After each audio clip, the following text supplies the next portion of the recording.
This time, you guys, I'm trying EveryPlate.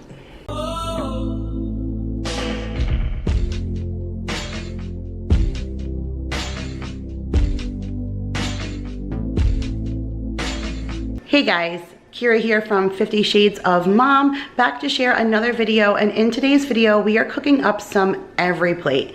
So I was super excited to try EveryPlate. I had heard rave reviews about them, and I have to say that they definitely stood up to their reviews.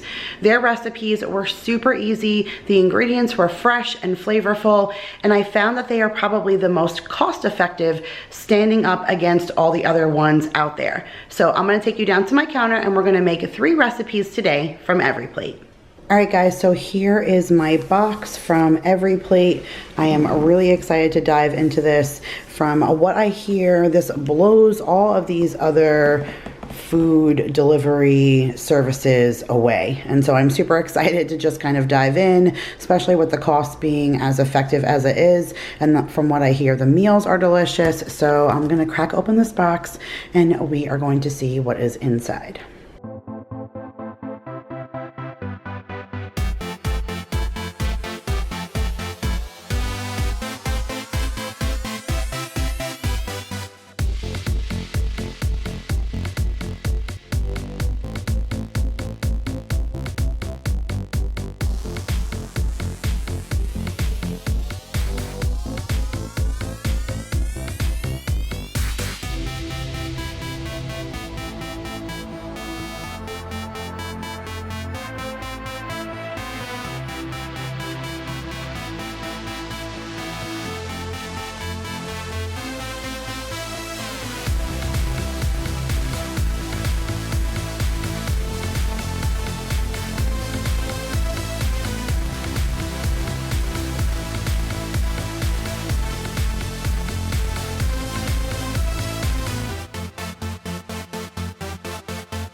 Okay guys, so here is what the recipes look like all laid out.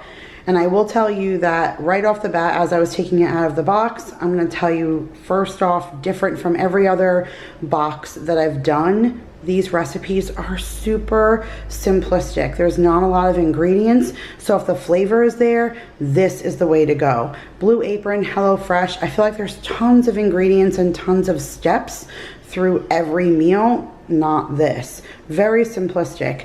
And so the first meal that I chose was the fully loaded black bean quesadillas, and you need 1 long green pepper, a container of black beans, you need the Southwest spice, the flour tortillas down here, the 2 packages of pepper jack cheese, and then 2 things of sour cream. That's it, and it looks super delicious, so I'm hoping those come out really, really good. That was like my meatless option. And then these are the crispy parm frico burgers. And why I wanted to do this is when I did HelloFresh, I made that parmesan that you stuck in the oven and it made like that crispiness, and it was amazing. So I really wanted to try this on the burger. And so it comes with 5 small Yukon potatoes, which I feel like is great for portion control.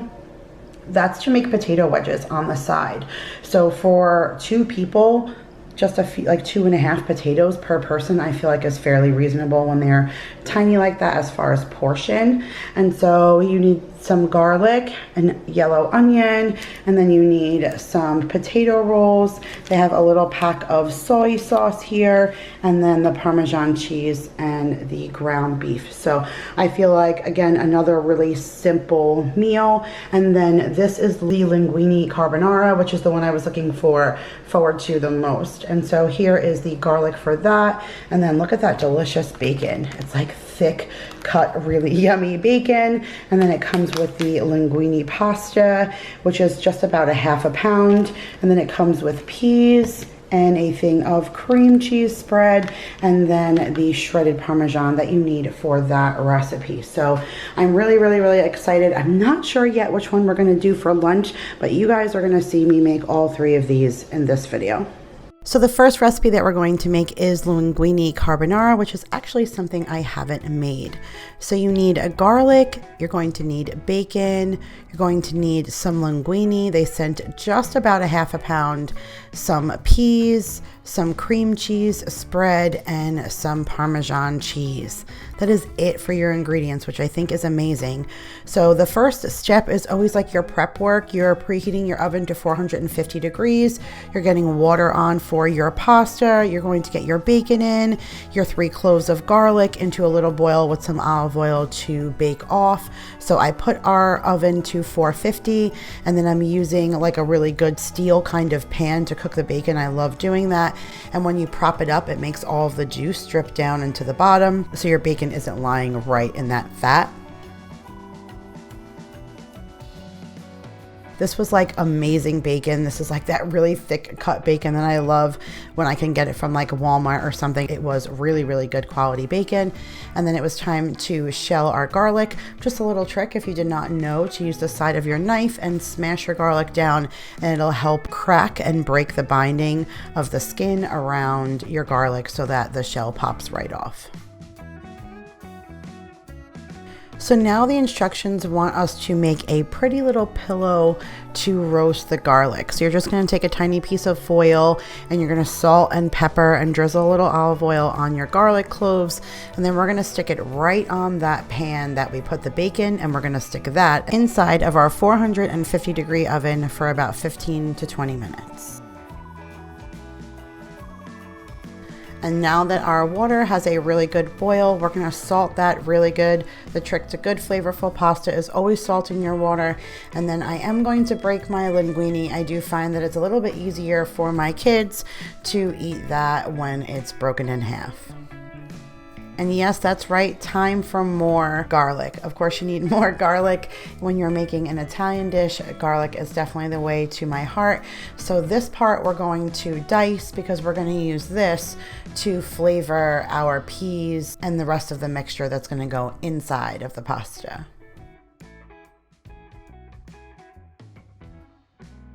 So before I dump the pasta, I did keep out a little bit of pasta water.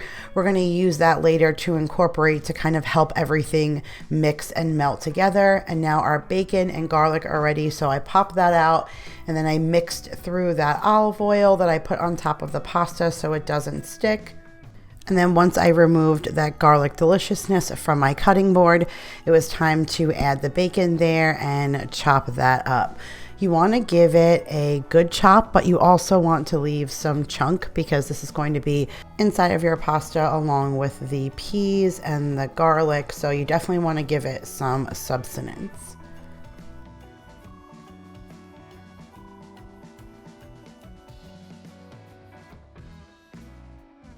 Time for the fun part.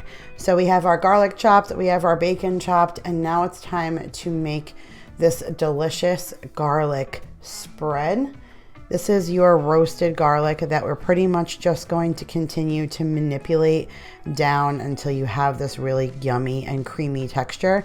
If you love garlic, the smell as you're working through this and making a paste out of it is simply incredible. So now we're just going to add a couple of tablespoons of butter to a pan, and then we're going to add in that fresh garlic. We're going to add in our peas. Just like everything else, we're going to season that well with some salt and pepper, and then we're going to give that a good stir. And then now we're going to add in our cream cheese spread, and then that roasted garlic paste, which was delicious, by the way. And then you're going to give that all a good stir. Once that's all mixed together and heated up a little bit, we're going to add in that pasta. We're going to add in a little bit of that pasta water. We're going to add in the bacon, the peas, and the Parmesan cheese. You're going to continue to give that a good stir until everything is mixed and incorporated together. And then you are done, you guys. And after I plated it, you can see how much we have left. That bowl right there is mine. That's the one that has a little bit more peas. I'm more of a pea person. The other bowl is my husband's. You can tell that he has more than I do, but you can also see that I had plenty to plate for both Mason and Maya. So Maya was home with Daryl and I for lunch, but then Mason ate his as a snack as soon as he got home. It was really delicious, really creamy, and super, super easy, you guys. And now on to our next recipe, which is fully loaded black bean quesadillas. And when I chose this meal, I completely had Jacob in mind and figured this would be something him and I could do over the weekend when Daryl wasn't home, and he was. So in this recipe, you're going to need a long green pepper, you're going to need black beans, you're going to need 2 things of the pepper jack cheese. They gave you 2 things of sour cream, some Southwest spices, and then 2 flour tortillas. So it tells you to wash and dry all of your produce. You're going to core and de-seed the pepper and thinly slice it, and then we're going to use some butter in a pot, and we're going to add the black beans and the Southwest seasoning and some salt and pepper and start to get that all rendered down. I tried to be all cute and I set my camera up showing you guys me washing the produce and then first putting out the cutting board and starting to cut the pepper, but then I noticed the camera wasn't on. So you got me right at the point where I have de-seeded the pepper. Normally de-seeding for this kind of purpose is good to not incorporate any extra spice since all the spice is in the seed, but this particular pepper isn't spicy anyways. You just don't want seeds in your meal.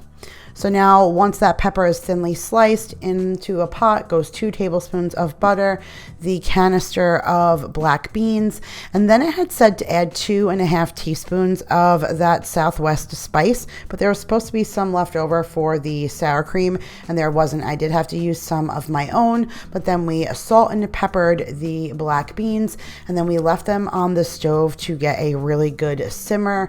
The point of cooking these as long as you possibly can is so that the beans pop open, because we're going to want a smooth consistency with them once we're all done. And because of the multitaskers that we are, while that pot of beans is simmering and breaking down in a frying pan with a little bit of olive oil and some salt and pepper, I have those green peppers in there trying to get a good smoky char.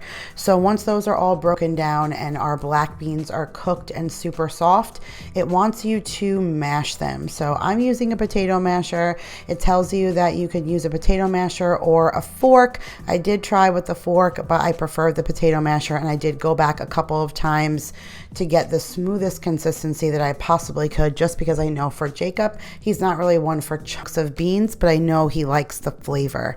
So once I broke it down and got it as smooth as possible, you're going to put your tortilla down on the cutting board. You're going to smooth your black bean mixture down first, then your charred peppers, 1 thing of the pepper jack cheese, and then you're going to repeat that with the second tortilla, and then you're going to add just a little bit of olive oil to that pan we cooked the peppers in, and you're going to throw that tortilla in and grill it on both sides till you get a nice brown. Once that was done, that was it, you guys. Everything was heated and warm all the way through. I did mention that I had to use some of my own taco seasoning just to add to the sour cream because I did not have enough of that Southwest spice, but my own taco seasoning served just the perfect purpose, and this really, really was so good, and the black beans were so filling that just 1 quesadilla was more than enough for us to be full and satisfied. And now on to our crispy parm frico burgers. So for this recipe, you need 1 white onion, 2 cloves of garlic, the ground beef they sent, the packet of soy sauce, 5 small gold Yukon potatoes, the Parmesan cheese, and then 2 potato buns. So of course our first step is all of our prep work, which is setting the oven to 450 degrees. We're going to cut our potatoes. We're going to chop our garlic and half our buns because we're going to get them all garlic, buttery, and toasty in the oven.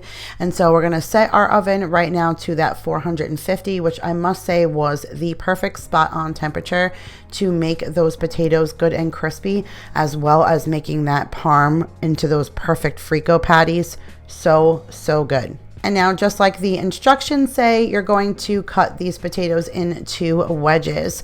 So that's pretty much just cutting them in half and then in half again.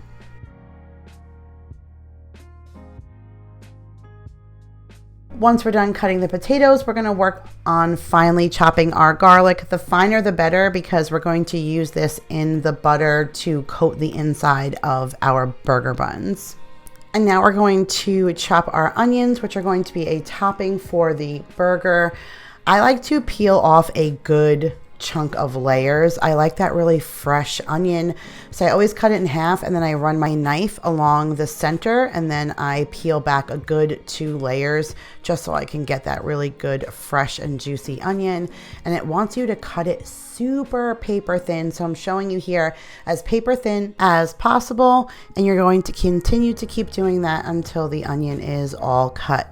So you should have your cut up onion, your cut up garlic, and then all of our potatoes. So we're gonna add the potatoes to a sheet pan, and then we're going to drizzle some olive oil on top, and then some salt and pepper, and then just give them a good toss so that it's coated on all sides. Once you're done coating them, you're going to throw them in the oven, and we're gonna put them in the oven for like 15 minutes.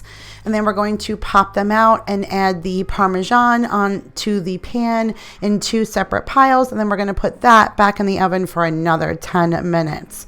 While that's cooking, we'll throw some butter into a pan and start to get our onions rendered down with some salt and pepper. And we'll get our garlic and some butter into a dish into the microwave, because we're going to melt that for the inside of our burger buns. Make sure to keep an eye on that Parmesan cheese. Don't let it burn. I came like that close, but it did end up coming out perfect, and so did that potatoes. So I put that garlic mixture on our buns, threw them in the oven, and then took out our onions, which just ended up being a soy sauce packet and 2 teaspoons of sugar, which turned it into like a jam. So once the buns were ready, I took them out, and now it was time to cook our burgers.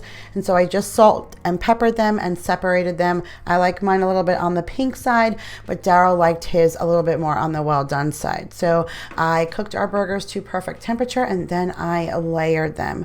So look how beautiful this Parmesan crisp is. Like, you cannot get any better than that. I loved the onions. I think I overdid them just a little bit too much.